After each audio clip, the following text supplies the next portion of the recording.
Hello नमस्कार दोस्तों and good morning to all of you. कैसे हैं आप सब? तो चलिए फिर शुरू करते हैं 4 सितंबर 2025 के करंट अफेयर। तो सबसे पहला न्यूज़ और सबसे पहला करंट अफेयर है, जैसे कि आप लोग भी पता है कि एससीओ का समिट हुआ है अभी हाल फिलहाल में चाइना में तियानजिन जगह पे। तियानजिन, एक सेकेंड दोस्तों, तियानजिन चाइना में, ठीक है। मतलब एससीओ समिट की बात कर रहा हूँ दोस्तों, है ना। ठीक है, 2025 का। ठीक, अब इसमें क्या क्या बात हुआ है दोस्तों। सबसे पहले हम लोग जान लेते हैं एससीओ के बारे में। एससीओ का जो फुल फॉर्म है दोस्तों, सांघाई कॉपरेशन ऑर्गेनाइजेशन है। ये मतलब इसका ओरिजिन अगर देखेंगे तो जो पहले एक ग्रुप चलता था दोस्तों, सांघाई 5 नाम से एक ग्रुप चलता था, ठीक है। और इसमें जैसे चाइना हो गया, रसिया हो गया, कजाकिस्तान हो गया, किर्गिस्तान हो गया और तजाकिस्तान, ये 5 कंट्रीज थी। ये इसलिए लाई गई थी दोस्तों ना, जैसे 1997 में। इससे पहले क्या है ना, जो मतलब यूएसएसआर का विघटन हुआ था, उसके रूप में मतलब बहुत सारे मतलब रिलीजियस ट्राइब्स या फिर मतलब कुछ इंटरनल डिस्टर्बेंसेस स्टार्ट हो गए थे ना, तो उन्हीं सबको दूर करने के लिए इस ग्रुप को बनाया गया था, किसको, सांघाई 5। तो उसके बाद क्या है, 2001 में समिट हुई थी एक, ठीक है। उसमें क्या है कि उज्बेकिस्तान को इसको ऐड किया गया था। और जब इसको ऐड किया गया था तो अब भाई सांघाई 5 तो सही नहीं लगेगा, तो ये छठा मेंबर जब ऐड किया तो क्या किया, संघाई 5 को छोड़ के सीधा इस नाम को अपना लिए, संघाई कॉर्पोरेशन ऑर्गेनाइजेशन, ठीक है दोस्तों। और 2017 में फिर इंडिया और पाकिस्तान को ऐड कर लिया गया इसमें एक साथ ही। उसके बाद 2023 में मतलब ईरान को, और लास्ट जो ऐड हुआ है एज ए फुल मेंबर दोस्तों, वो बेलारूस में ऐड हुआ, ठीक है। उसके बाद आप जान लीजिए मेंबर 10 है। उसके बाद आप जान लीजिए ऑब्जर्वर स्टेटस भी मिला हुआ इसमें, ऑब्जर्वर स्टेटस मिला हुआ इसको मंगोलिया को और अफगानिस्तान दो। और न्यूज़ में क्या है, इस बार के संघाई कॉर्पोरेशन ऑर्गेनाइजेशन में सबसे मतलब न्यूली एडेड एससीओ पार्टनर कौन बना है, वो लाओस। मतलब पहले 16 थे, अब 17 हो गए। और 17वां कौन बना है दोस्तों, लाओस बना है 2025 में, ठीक है। ये जो है एससीओ मतलब ये एससीओ है, ये मान लीजिए दुनिया भर की जो करीब करीब 40% जो वर्ल्ड पॉपुलेशन है ना, उसको रिप्रेजेंट करता है, ठीक है। उसके बाद ये जीडीपी, जो ग्लोबल जीडीपी है, उसमें करीब करीब 30% तक जीडीपी ये कंट्रीब्यूशन भी करता है, ठीक है। और इसको रशिया और चाइना मतलब एक तरह से काउंटर बैलेंस की तरह देखते हैं वेस्टर्न ग्रुप के लिए, ठीक है, जैसे नाटो हो गया, G7, ठीक है। और एक मतलब आप जान लीजिए इसमें 2 परमानेंट स्ट्रक्चर भी हैं, ठीक है। परमानेंट स्ट्रक्चर कौन से, एक तो सेक्रेटेरिएट है जो कि बीजिंग में है, चाइना के हेडक्वार्टर, और एक रीजनल एंटी टेररिस्ट स्ट्रक्चर है जो जिसका हेडक्वार्टर ताशकंद उज्बेकिस्तान में है। अब ये जो है रीजनल एंटी टेररिस्ट स्ट्रक्चर, इसका काम क्या है दोस्तों, आपस में जितने भी मेंबर है कंट्रीज है, वहाँ पे जो भी टेररिस्ट की एक्टिविटीज़ हो रही हैं या फिर कहीं भी कुछ भी ऐसी एक्टिविटी हो रही, तो आपस में एक दूसरे को साझा करना, ठीक है। और जो इस बार जो सांघाई कॉर्पोरेशन हुआ है दोस्तों ना, उसमें कुछ मतलब अगर देखेंगे जो इंपॉर्टेंट पॉइंट है, तो मतलब जैसे कि वहाँ पे कंडेम किया गया पहलगाम अटैक को, ठीक है। और पहलगाम, वही तो मेन एससीओ हेड से कंडेम पहलगाम टेररिस्ट अटैक, ठीक है। इसके अलावा क्या है ना, जो पाकिस्तान में एक जाफर एक्सप्रेस और खुददार मतलब अटैक हुआ था, उसको भी मतलब कंडेम किया गया इसमें, ठीक है। और उसके बाद इसमें मतलब ये बात किया गया क्रॉस बॉर्डर जो मूवमेंट होता है टेररिस्ट के लिए, उसकी इम्प्लिसिटी को भी बात किया गया इसमें, ठीक है। और उसके बाद आप अगर देखेंगे तो जो इसमें कुछ कुछ जैसे कि मतलब मान लीजिए जो मतलब इकोनॉमिक सैंक्शन लगे और टैरिफ लगाए गए हैं, मतलब जो कि मतलब बिना यूनाइटेड नेशन और वर्ल्ड ट्रेड ऑर्गेनाइजेशन की मतलब इजाज़त के बिना ही, मतलब उनके ऑथराइजेशन के बिना जो टैरिफ लगे हैं उसको कंडेम किया गया है इसमें, डिक्लेरेशन की मतलब एक डिक्लेरेशन भी हुआ है इसमें, ठीक है। उसके अलावा जो मतलब ईरान हो गया, रसिया हो गया, चाइना हो गया, इंडिया हो गया, इन सब कंट्रीज़ पे जो मतलब सैंक्शन लगे हैं उसकी बात भी हुई है इसमें, ठीक है। और सबसे बड़ी बात क्या है दोस्तों, इंडिया थोड़ा सा फंस भी गया था इसमें कुछ, क्योंकि जैसे कि मतलब इन्होंने क्या किया, कुछ वॉर जैसे इजराइल गाजा वॉर हो गया, उसको कंडेम किया था, तो अब इंडिया उसमें कुछ पोजीशन नहीं लिया, ठीक है। जो स्ट्राइक हुआ था ईरान पे, उसमें भी कंडेम किया, तो उसमें भी मतलब जो मतलब इराक पे स्ट्राइक नहीं किया था, मतलब जो यूएस और इजराइल ने किया था, ठीक है, तेहरान के न्यूक्लियर फैसिलिटी जो उसकी मेन है उस पर, है ना, तो उसका भी मतलब कंडेम किया था। पर क्या है कि मतलब जो ईरान पे किया गया था उसको जो मतलब कंडेम करने पे इंडिया ने ज्वाइन किया था, पर जो इजराइल और गाजा वाला वॉर था उस पर इंडिया ने कोई मतलब रिएक्शन नहीं दिखाया अपना, ठीक है। उसके अलावा मतलब कुछ बात हुई जैसे मतलब कोल्ड वॉर मेंटलिटी, मतलब कहा जाता है कि मतलब वर्ल्ड वाइड ये बात हो रही है कि इंडिया और चाइना में भी कोल्ड वॉर वाली मेंटलिटी चल रही है, ठीक है। तो उस चीज़ को हटा के उसने बोला ये सब बेकार की बातें हैं, हम लोग मतलब कुछ टेंशन है बॉर्डर की, वो हम लोग आपस में सही कर लेंगे, ठीक है। किसी और के हस्तक्षेप की जरूरत नहीं है, हमारे अंदर कोई ऐसी कोल्ड वॉर मेंटलिटी नहीं चल रही, ठीक है। उसके अलावा मतलब एक मतलब ग्लोबल गवर्नेंस इनिशिएटिव का भी मतलब प्रपोजल दिया गया इसमें। और उसके बाद मतलब का एक एससीओ डेवलपमेंट बैंक के लिए भी इनिशिएटिव निकाला गया था कि इसको भी आगे पुश करो, एक एससीओ का अपना मतलब डेवलपमेंट बैंक होना चाहिए, ठीक है। और उसके अलावा मतलब जो चाइना का एक दोस्तों मतलब बेल्ट एंड रोड इनिशिएटिव होता है ना, उसको सबने प्रेज किया है, मतलब सिर्फ और सिर्फ चाइना को छोड़, मतलब इंडिया को छोड़कर। इंडिया भी करता है पर इंडिया ने इसलिए नहीं किया क्योंकि जो चाइना पाकिस्तान इकोनॉमिक कॉरिडोर है ना, वो इंडिया से होके जा रहा है, मतलब जिसको जहां से जा रहा है, मतलब पाकिस्तान ऑक्युपाइड कश्मीर से, वो इंडिया की टेरिटरी है, इसलिए मतलब इंडिया ने इसको मतलब कुछ भी नहीं रिएक्शन दिया, ठीक है। और उसके बाद तो मेन न्यूज़ वही है दोस्तों, लाओस को ऐड किया गया है, और बस यही है। और इसका फ़ायदा भी बहुत होता है इंडिया को, जैसे कि मतलब एक प्लेटफॉर्म हो गया जिसमें पाकिस्तान और चाइना इंगेज हैं, तो मतलब बात रखने की बात आ जाती है, मतलब एक मौका मिल जाता है, एक मतलब प्लेटफॉर्म मिल जाता है, ठीक है। मतलब एक क्रॉस बॉर्डर टेररिज्म को रोकने के लिए एक ग्राउंड मिल जाता है एशिया में, ठीक है। और उसके बाद मतलब इंडिया मतलब जैसे कि ग्लोबल साउथ की तरह मतलब कंसर्न को भी मतलब दिखा सकता है इसमें, है ना। बाकी यही सब हुआ है, इससे ज़्यादा कुछ हुआ नहीं। मेन तो यही जानिए कि लाओस को मतलब एज ए मतलब पार्टनर ऐड किया गया, ठीक है। फिर सेकंड न्यूज़ और सेकंड करंट अफेयर क्या है दोस्तों, ये काफ़ी इंपॉर्टेंट दोस्तों, माइनॉरिटीज ग्रुप्स के लिए है ये। एक्चुअली अभी हाल फिलहाल में क्या हुआ ना, तो इसको हम लोग पढ़ लेते हैं, हेडलाइन जो है, supreme court refuses to entertain plea against roll out of 20% ethanol blended petrol nationwide. Actually क्या है दोस्तों ना, अब जो मतलब E20 जो इथेनॉल यूज़ किया जा रहा था पेट्रोल में, ब्लेंडिंग मतलब क्या हुआ, मतलब पेट्रोल के साथ मतलब इथेनॉल को मिलाना, मतलब या बायोफ्यूल को मिलाना, ताकि मतलब जो मतलब कंजप्शन है पेट्रोल का कम हो, हम कम होगा तो मतलब कम इंपोर्ट भी करना पड़ेगा कि क्रूड ऑयल, कम पैसा भी लगेगा तो मतलब फ़ायदा देश का ही होगा, ठीक है। इसमें दिक्कत क्या आ रही थी ना दोस्तों, जो 2023 से पहले वाले जो मॉडल हैं वो मतलब इसके हिसाब से नहीं बने, ठीक है। तो इससे क्या होता था, कुछ समय में उनकी माइलेज खराब हो जाती थी, उसके बाद मतलब हो जाता था कि मतलब जैसे मशीन खराब, मतलब इंजन खराब हो जाता था। इन सब दिक्कतों को लेते मतलब कुछ मतलब सुप्रीम कोर्ट के सामने लाया गया कि मतलब ये जो मतलब जो पुरानी वाली व्हीकल्स है उनके लिए पेट्रोल ही प्योर पेट्रोल दिया जाए, ठीक है। क्यों मतलब अलग से ही दिया है, तो मतलब सुप्रीम कोर्ट यही कह रहा है कि भाई हम ये सब चीज़ इंटरटेन करने के लिए नहीं बैठे हैं। इंडिया ने खुद को भी अपने टारगेट दिया है कि मतलब 2030 तक वो मतलब मैक्सिमम हो सके मतलब रिन्यूएबल एनर्जी का यूज़ करेगा। ऐसे टारगेटों में अगर हम बीच में आके मतलब मतलब डिस्टर्ब करेंगे तो इंडिया इन सब टारगेटों को मतलब कैसे अचीव करेगा, तो ये सब चीज़ें मतलब नहीं चलेंगी। तो यही सब चीज़ बात हुई है। तो हमारे लिए मेन मैटर एग्जाम से रिलेटेड क्या है दोस्तों, तो हम लोग को ये जानना है कि इथेनॉल ब्लेंडिंग होती क्या है दोस्तों। इथेनॉल ब्लेंडिंग जैसे मैंने बताया कि इथेनॉल को मतलब इथेनॉल एक बायोफ्यूल है जिसको मतलब पेट्रोल से मिलाना ही इथेनॉल ब्लेंडिंग कहलाता है। E20 मतलब 20% तक मिलाना, ठीक है। E100 मतलब 100% मिला देना, ठीक है। वैसे तो टारगेट मतलब जैसे कि रखा भी गया है एक में, ठीक है। अब अगर इथेनॉल ब्लेंडिंग करेंगे तो इससे फ़ायदा क्या होगा, ये क्रूड ऑयल की जो इंपोर्ट करते हैं रशिया से कितना ज़्यादा करते हैं दोस्तों। अगर मतलब इथेनॉल की क्वांटिटी मतलब इथेनॉल का परसेंटेज बढ़ता जाएगा तो क्रूड की क्वांटिटी कम होगी, है ना। तो इससे हम लोग को कम मंगाना पड़ेगा, ठीक है। कार्बन इमिशन कम होता है इससे, ठीक है। उसके बाद एक मतलब जो शुगर केन फार्मर्स होते हैं ना उनके लिए स्टेबल इनकम है, ठीक है। और इसमें जैसे कि मतलब E20 का जो टारगेट है 2030 तक ये रखा गया है 20% तक, ठीक है। और जिसको 2021 में रिवाइज किया गया था एडवांस 2025 से 26 तक, ठीक है, जल्दी अचीव हो गया था, ठीक है। और कुछ गवर्नमेंट इनिशिएटिव ध्यान रखिए जो आए हैं इसके लिए, जो मतलब ये इथेनॉल ब्लेंडिंग को मतलब सपोर्ट करते हैं, जिसमें एक तो है आपका road map for ethanol blending in India. ये रिपोर्ट जो है दोस्तों नीति आयोग देती है 2021, इस बार भी दी है, ठीक है। मतलब क्या है इसमें इशू क्या नहीं है, तो समथिंग समथिंग बताया जाता है, ठीक है। उसके बाद मतलब E100 पायलट प्रोजेक्ट 2021, ये थोड़ा इंपॉर्टेंट है दोस्तों। इसमें ये कहा जाता है ना, जो फ्लेक्सिबल मतलब फ्यूल व्हीकल है मतलब उनको बनाने के लिए, जो मतलब इन सब मतलब जो मतलब जो इथेनॉल वाली ब्लेंडिंग होती है ना, इसको सपोर्ट करे, वैसे इंजन बनाने के लिए, वैसे फ्यूल इंजन बनाने के लिए, व्हीकल्स बनाने के लिए इस प्रोजेक्ट को लाया गया था एज ए पायलट प्रोजेक्ट, ठीक है। इसमें क्या है कि मतलब ये फ्लेक्स फ्यूल व्हीकल जो है ये E20 से लेके E100 के बीच में मतलब जो भी मतलब इथेनॉल मतलब ब्लेंडिंग होगी उसमें चल सकेंगे। तो ये एक पायलट प्रोजेक्ट चलाया गया।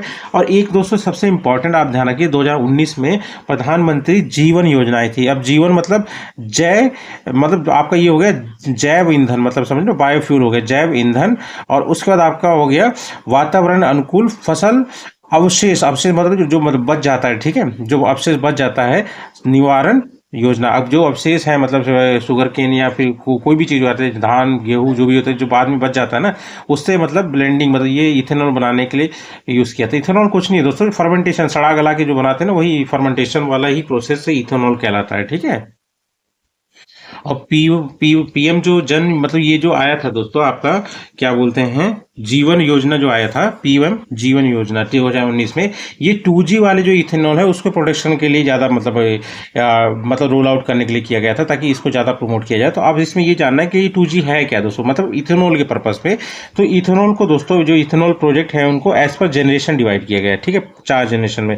पहला जनरेशन जो है, फर्स्ट जनरेशन, मतलब जो फूड क्रॉप्स होती है ना, उनको यूज़ करके, जैसे कोई कॉर्न हो गया है, या फिर मतलब शुगर केन हो गया, गन्ना हो गया, उसका मक्का हो गया, इन सब का यूज़ करके मतलब जो इथेनॉल बनाया जाएगा, तो वो 1 जनरेशन में रखा गया टारगेट। और 2G क्या होगा, जिसके लिए मतलब ये लाया गया है, मतलब स्कीम, ये योजना, ठीक है। इसमें क्या है कि नॉन फूड बायोमास, मतलब जो उसके बचे कुचे होंगे ना, जैसे एग्रीकल्चर वेस्ट हो गया, या स्विच ग्रास मतलब वही फॉडर होता है जो जानवरों को खिलाने के लिए यूज में आता है ना, वो उसकी बात हो रही है, ठीक है। उसके बाद 3G में आपका अलगी यूज किया जाएगा, और 4G में इन्हीं अलगी को जेनेटिकली इंजीनियर करके यूज किया जाएगा इनको बनाने के लिए, मतलब बायोमास की मतलब ज़्यादा बनाएंगे, ये फर्मेंटेशन ज़्यादा होगा, ज़्यादा मतलब क्वांटिटी में इथेनॉल बन पाएगा और ज़्यादा अच्छा बन पाएगा, ठीक है।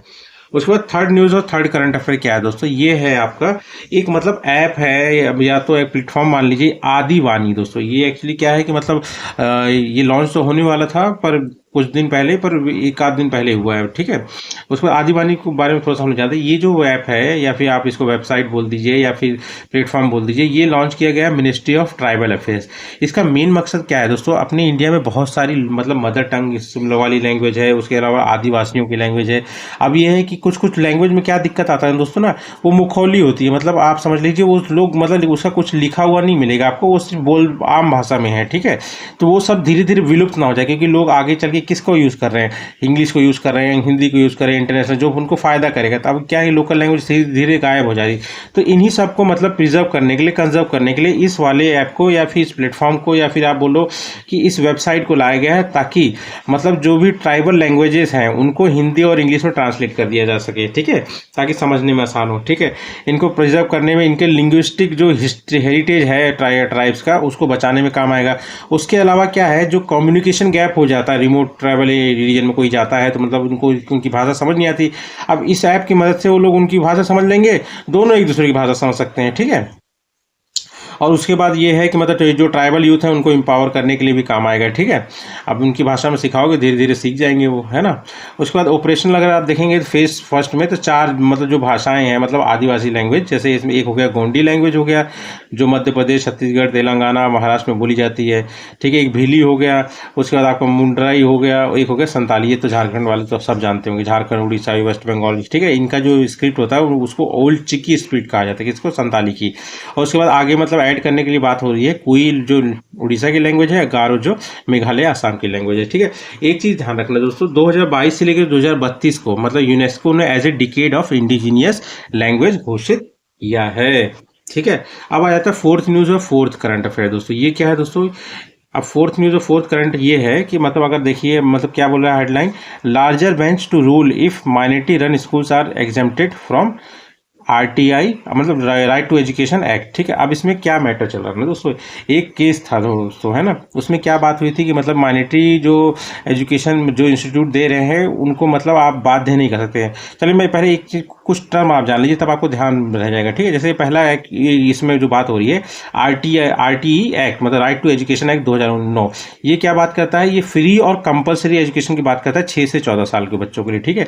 और इसी में ये सेक्शन है, यही विवाद का कारण है दोस्तों, ठीक है। यही मैं बता रहा था कि एक बार आपको मैं पहले टर्म क्लियर कर देता हूँ, फिर आपको कहानी बताता हूँ क्या बोला जा रहा है इसमें, ठीक है।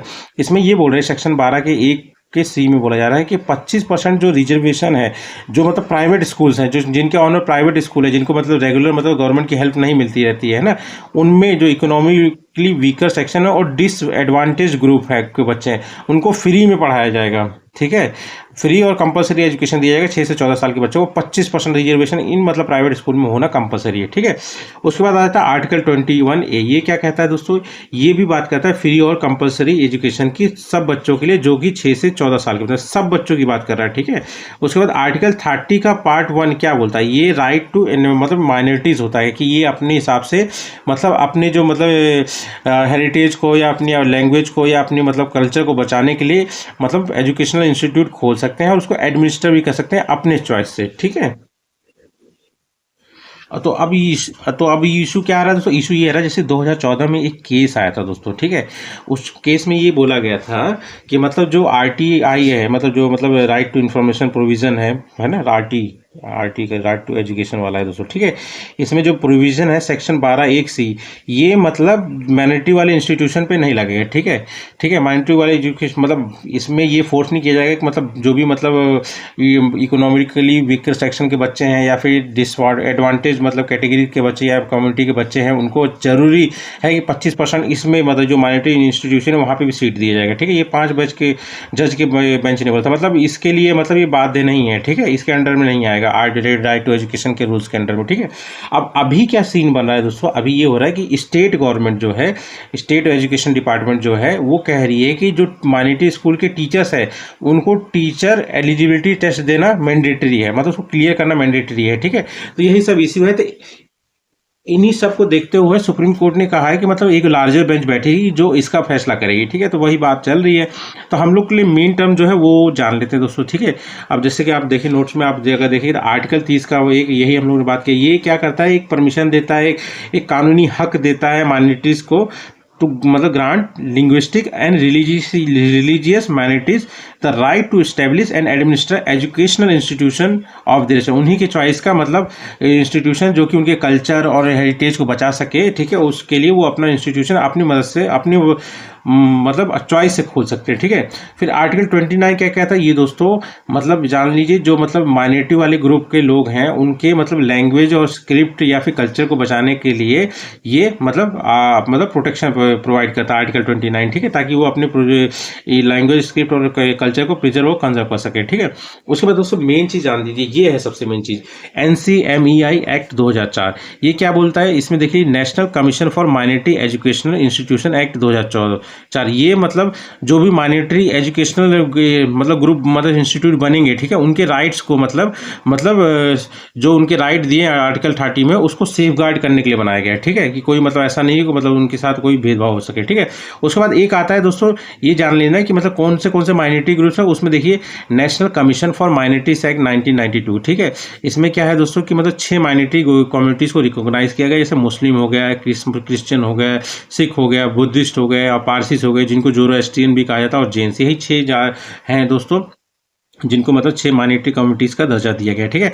उसके बाद दोस्तों नोट करने वाली क्या बात है, आर्टिकल 350 भी ये क्या बोलता है कि मतलब ये बोलता है कि स्टेट मतलब एक स्पेशल ऑफिसर होना चाहिए जो लिंग्विस्टिक माइनॉरिटीज़ पे बात करेगा, ठीक है। वो कौन होगा, कमिश्नर फॉर लिंग्विस्टिक माइनॉरिटीज। पर इसमें एक बात ध्यान रखना दोस्तों, इसको अपॉइंट कौन करते हैं, प्रेसिडेंट, मतलब ये रिस्पॉन्सिबल होगा उनके लिए, ठीक है।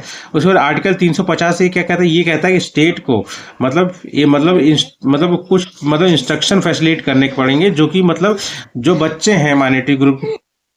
तो आर्टिकल 350 ये कहता है दोस्तों कि मतलब जैसे जो बच्चे हैं मतलब माइनॉरिटी ग्रुप्स के या फिर मतलब जिनका लिंग्विस्टिक मतलब थोड़ा सा अलग है, ठीक है, उनको जैसे कि प्राइमरी स्टेज में जो उनकी एजुकेशन है उनके मदर टंग में मतलब प्रोवाइड करने की जो फैसिलिटी है वो स्टेट्स को देना होगा इस आर्टिकल के अंडर में 350 है, ठीक है। उसके बाद एक आता है दोस्तों PM's 15 point programme for minorities, 2006 में आया था ये दोस्तों। मतलब यही माइनॉरिटी ग्रुप्स के लिए एजुकेशन के लिए मतलब जैसे स्कॉलरशिप हो गया है ना, ये सारी चीज़ें इसमें मैनेज किया जाता है, एम्प्लॉयमेंट के लिए, हाउसिंग के लिए, हेल्थ के लिए, सोशल इंक्लूजन हो, मतलब कोई डिवीजन ना हो उनके लिए आराम से इंक्लूड हो, ठीक है। तो ये सारी चीज़ें के मतलब ये पॉइंट लाए गए थे जो इनके मतलब इन सब चीज़ों को देखेंगे माइनॉरिटी ग्रुप्स के, ठीक है। उसका फिफ्थ न्यूज़ और फिफ्थ करंट अफेयर क्या है दोस्तों, युद्ध कौशल 3.0 एक्सरसाइज। ये क्या हुई मतलब ये कब होगी, मतलब हो चुकी है 25-28 अगस्त अरुणाचल प्रदेश में। इसका काम क्या है दोस्तों, मतलब इसमें किया क्या गया, जो भी मतलब आर्मी की एडवांस टेक्नोलॉजी है ना उसको मतलब एक्सट्रीम वेदर में मतलब यूज़ करके देखा गया है, ठीक है। और एक बात ध्यान रखिए, यहाँ पे मतलब एक प्लाटून है जो नई प्लाटून है इंडिया की, आसनी प्लाटून, ये सिर्फ और सिर्फ ड्रोन ऑपरेशन को देखती है, इसने भी पार्टिसिपेट किया इसमें, ठीक है। और ये पार्टिसिपेट किया गया है किसके द्वारा, अचूक प्रहार वाले है, ठीक है, इंडियन आर्मी और ITBP Indo Tibetan border police, ठीक है, इन चारों के द्वारा मतलब तीनों के द्वारा किया गया। अब अरुणाचल प्रदेश को अगर मैप में देखेंगे दोस्तों तो ये देखिए दोस्तों, अरुणाचल प्रदेश, इधर आपका चाइना हो गया, वो भी तिब्बत वाला एरिया जो मतलब चाइना ने कैप्चर कर रखा है। इधर आपका म्यांमार हो जाएगा, ठीक है। ये भूटान ने टच कर रखा है, मतलब 3 इंटरनेशनल बाउंड्रीज के साथ टच होती है। उसके अलावा अगर देखेंगे वो जस्ट अरुणाचल प्रदेश के नीचे में कौन है, आसाम है, ठीक है। और थोड़ी सी बाउंड्री है नागालैंड, मतलब 2 ही स्टेट है जो टच करते हैं। तो कौन कौन है, आसाम और नागालैंड, से 2 स्टेट ही अरुणाचल प्रदेश को टच करते हैं। और 3 इंटरनेशनल बाउंड्रीज के साथ भूटान है, चाइना का मतलब तिब्बत वाला एरिया है, और एक म्यांमार, ठीक है। अब थोड़ा सा वैसे जान लेते हैं नॉर्मल इन्फॉर्मेशन। तो कैपिटल तो इसकी ईटानगर है ही। गवर्नर कौन है यहाँ के, कैवल्य त्रिविक्रम परनायक। सीएम कौन है, पेमा खांडू, जो कि भारतीय जनता पार्टी के हैं। यहाँ पे यूनिकैमरल सिस्टम है। यूनिकैमरल मतलब एक संसदीय है, ठीक है, मतलब राज्यसभा है, सॉरी विधानसभा है दोस्तों, ठीक है। इसमें कितनी सीट है, 60 है। लोकसभा की सीट 2 है, राज्यसभा की सीट 1 है, ठीक है। 6 न्यूज़, 6 करंट अफेयर क्या है दोस्तों, एशियन शूटिंग चैंपियनशिप 2025। ये कहाँ होगा दोस्तों, मतलब ये हो चुका है ना। ये हुआ है दोस्तों शिकेंट, कजाकिस्तान में, ठीक है। इंडिया की रैंक ध्यान रखिएगा, रैंक 1 है, 99 मेडल पाया है भाई, क्या बात है। 50 गोल्ड है, 26 सिल्वर है, और 23 ब्रॉन्ज है, ठीक है। अब इसमें बस ये जानने वाली बात क्या है दोस्तों, इसको ऑर्गेनाइज किसने किया है, एशियन शूटिंग कॉन्फेडरेशन ने, ठीक है। जिसका हेडक्वार्टर कहाँ पे है दोस्तों, हवाली कुवैत में है। कहाँ पे दोस्तों, हवाली कुवैत में। इसके प्रेसिडेंट कौन है, सलमान अल सबा, ठीक। उसके बाद 7th न्यूज़ और 7th करंट अफेयर क्या है दोस्तों, आपका दीनदयाल लाडो लक्ष्मी योजना। ये किसने लाया है, तो ये लाया है दोस्तों हरियाणा गवर्नमेंट ने लाया है। ये किस लिए लाया है, ताकि मतलब जो वुमेन्स हैं जिनकी उम्र 23 साल या 23 साल से ज़्यादा है, उनको 2100 रुपये पर मंथ दिया जाए, मतलब जो भी मतलब एलिजिबल वुमेन होंगी, ठीक है, हरियाणा की, ठीक है। अब पहले फेज में पैसा दिया जा रहा है, पर उन्हीं वुमेन्स को दिया जा रहा है जिनकी family income less than equal to 1 lakh रुपये होगा, ठीक है। इससे क्या है, वुमेन की इंपावरमेंट को इंक्रीज किया जा सकेगा और प्रमोट किया जा सकेगा। अब इसमें मेन क्या है, हम लोग को क्या जानना है दोस्तों, थोड़ा सा हम लोग जान लेते हैं हरियाणा के बारे में, ठीक है। अब हरियाणा का अगर पोजीशन आप देखेंगे मैप में दोस्तों, तो ये देखिए, ये है हरियाणा, ठीक है। हरियाणा से यूपी टच हो रहा है, ठीक है। और हरियाणा को 3 तरह से, मतलब इधर में अगर आप देखेंगे कहाँ गया, हाँ ये देखिए, दिल्ली है ना, दिल्ली के 3 जो डायरेक्शन है वो मतलब हरियाणा से ही टच होता है 3 तरफ से, ठीक है। उसके बाद यहाँ पे आपका यूपी हो गया, इधर पंजाब टच कर रहा है, इधर राजस्थान टच कर रहा है। बस एक स्टेट ये हो गया, 2 हो गया, 3 होगा, और एक यूटी हो गया, और एक ये हिमाचल प्रदेश भी टच कर रहा है दोस्तों। 1 2 3 और 4 स्टेट टच कर रहा है, और एक यूटी टच कर रहा है, ठीक है। उसके बाद आप इसकी कैपिटल तो चंडीगढ़ है, कॉमन है। और एक चीज़ ध्यान रखिएगा दोस्तों, हरियाणा जो है 1 नवंबर 1966 में, जैसे पंजाब का मतलब विभाजन हुआ था ना, मतलब लिंग्विस्टिक पर्पस पे हुआ था, तब ये हरियाणा उससे अलग हो गया था, ठीक है। तो ये हर पंजाब से कब अलग हुआ था, 1 नवंबर 1966 को, और इसी दिन इसका फाउंडेशन डे मनाया जाता है। कैपिटल चंडीगढ़ है। गवर्नर कौन है, असीम कुमार घोष हैं। सीएम कौन है, नायब सिंह सैनी है। यहाँ पे यूनिकैमरल सिस्टम है। लेजिस्लेटिव असेंबली सीट मतलब 90 है। लोकसभा की सीट 10 है, राज्यसभा की सीट 5 है। और यहाँ पे जो हाई कोर्ट है वो Punjab and Haryana high court, Punjab और हरियाणा दोनों का मतलब कॉमन ही है, ठीक है। हाईएस्ट पीक अगर देखेंगे तो शिवालिक रेंज में यहाँ पे एक मोरनी हिल्स आता है दोस्तों, मतलब ये पंचकुला के पास में है, और एक करहो पीक है वहाँ पे, सबसे हाईएस्ट पीक इसकी है, ठीक है। और यहीं पे मतलब हरियाणा में एक रखीगिरी और बीराना 2 जगह है, डिस्ट्रिक्ट है, ठीक है, जहाँ पे इंडस वैली सिविलाइजेशन के मतलब साक्ष्य मिलते हैं, ठीक है। और एक बात और ध्यान दीजिए, हरियाणा जो है कुरु किंगडम, जो कि मतलब 16 महाजनपद आते हैं, उनमें से एक था, ठीक है, वैदिक एरा में, उसकी साइड भी मिलती है, मतलब वो मतलब हरियाणा उसी का था, ठीक है। जो हरियाणा वाला एरिया है वो लगभग इसी का मतलब कुरु किंगडम का एक समय था, ठीक है। और अगर आप देखेंगे first recorded state level society अगर कोई है इंडियन सब कॉन्टिनेंट में, कुरु किंगडम, मतलब कोई एक पर्टिकुलर लोकेशन में रह के मतलब राज करना है ना, मतलब लोगों मतलब जनता और राजा का जो होता है ना वो चीज़ होता है, मतलब स्टेट वाइज, मतलब स्टेट लेवल सोसाइटी, ठीक है। और फेमस किंग इसमें कौन से थे, परीक्षित थे, और जन्म विजय है, ठीक है। इसके मतलब इसका बेटा था जन्म विजय, ठीक है। महाभारत से रिलेटेड है ये सब, ठीक है। उसके बाद थानेश्वर इसकी कैपिटल रही है, किसकी, मतलब कुरु, मतलब ये एक, हाँ थानेश्वर जो है दोस्तों ना, हरियाणा में एक जगह है जो कि पुष्यभूति डायनेस्टी की कैपिटल रही है, ठीक है। बाद में कन्नौज को बना लिया था हर्षवर्धन ने, पर ये कि यहाँ से ही मतलब ये इनका ओरिजिन है, जहाँ से पुष्यभूति डायनेस्टी एक्सपेंड करना स्टार्ट की थी, या फिर जहाँ से स्टार्ट हुई थी, ठीक है। इसको वर्धन डायनेस्टी भी कहा जाता है, मतलब पुष्यभूति डायनेस्टी। इसका इंपॉर्टेंट किंग हर्षवर्धन है, जो 590 से 647 क्राइस्ट एरा तक रहा था, मतलब क्राइस्ट एरा में, ठीक। उसके बाद आप जान लीजिए यहाँ पे कुछ बैटल हुई थी जो काफ़ी इंपॉर्टेंट है। एक तो जान लीजिए दोस्तों बैटल ऑफ दिल्ली, ये आपका तुगलकाबाद के पास हुआ था, जिसको मतलब इसलिए बैटल ऑफ तुगलकाबाद भी कहा जाता है, ठीक है। 7 अक्टूबर 1556 में हुआ था, ठीक है। और ये किसके बीच में हुआ था, हेमू, हेमू जो है मतलब एक समय में आदिल शाह सूरी का वजीर रहा था, ठीक है। बहुत सारी लड़ाइयाँ जिताई है उसको इसने, ठीक है। फिर इसने जब इसको जीता तो अपने आप को एक रॉयल स्टेटस दे दिया और अपने आप को एक टाइटल दे दिया विक्रमादित्य। मतलब इसने जो मुगल एम्पायर अकबर थे उनकी जो सेना थी जिसको लीड कर रहा था तारदी बेग खान, ठीक है, उसको मतलब हरा दिया था इसने। तो उसके बाद ये टाइटल ले लिया और रॉयल स्टेटस। उसके बाद इसको भी मार दिया था, मतलब अकबर के मतलब जो बेरहम खान, क्या नाम था, बेरहम खान ने मार भी दिया था, ठीक है। फिर बेरहम खान अकबर के साथ आया था, ठीक है। फिर सेकंड बैटल ऑफ पानीपत हुआ था इन्हीं के बाद, ठीक है। ये जो मैटर हुआ था तो उसके जस्ट आप समझिए 1 महीने बाद ही, ठीक है, 7 अक्टूबर 1556 को हराया उन्होंने अकबर की सेना को हेमू ने। और जो सेकंड बैटल ऑफ पानीपत उसके जस्ट 1 महीने बाद 5 नवंबर 1556 को हो गया, ठीक है। किसके बीच में? हेमू और अकबर खुद आए थे जिसने लीड किया था मुगल को, ठीक है। बेरहम खान भी साथ में था। अब उसने जीत लिया, उसको मतलब उसका सर कटवा दिया। उसके बाद जीतने के बाद अपने आप को टाइटल क्या दे दिया? गाजी। किसने? अकबर ने अपने आप को दे दिया था, ठीक है। और मेन लड़ाई में क्या होता था दोस्तों, उसको एक तीर लग गया था हेमू को, जिसकी वजह से वो मतलब वो बेहोश होकर डर गया था और ये सेना मतलब सकपका के भाग गई थी इसकी, ठीक है। उसमें आपको जब ये बात कर ही हैं second battle of time Panipat, 2 और बात कर लेते हैं दोस्तों। फर्स्ट बैटल ऑफ पानीपत ये दोस्तों 21 अप्रैल 1526 को हुआ था। बाबर और मतलब इब्राहिम खान मतलब लोधी जो कि दिल्ली का सुल्तान था उनके बीच में, ठीक है। और यहीं पे इसको हरा के मतलब बाबर ने जो मुगल रूल है उसको मतलब स्टार्ट कर दिया था इंडिया में, ठीक। उसके बाद एक थर्ड बैटल ऑफ पानीपत 1761 में हुआ था। ये मराठा एम्पायर और दुर्रानी एम्पायर के बीच में था। अब्दल शाह अब्दाली है ना, मतलब दुर्रानी जो एम्पायर का है उसके बीच में। इसको सपोर्ट किसने किया था? नाजिब उद दौला। इसने किसकी मदद ली थी? रोहिला जो चीफ होते ना उनकी मदद से।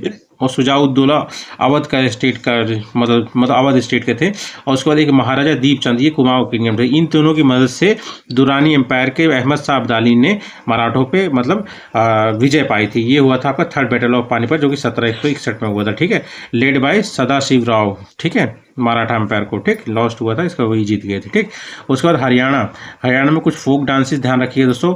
फोक डांसिंग में आपका सांग हो गया, रासलीला हो गया, रागनी हो गया, ठीक है।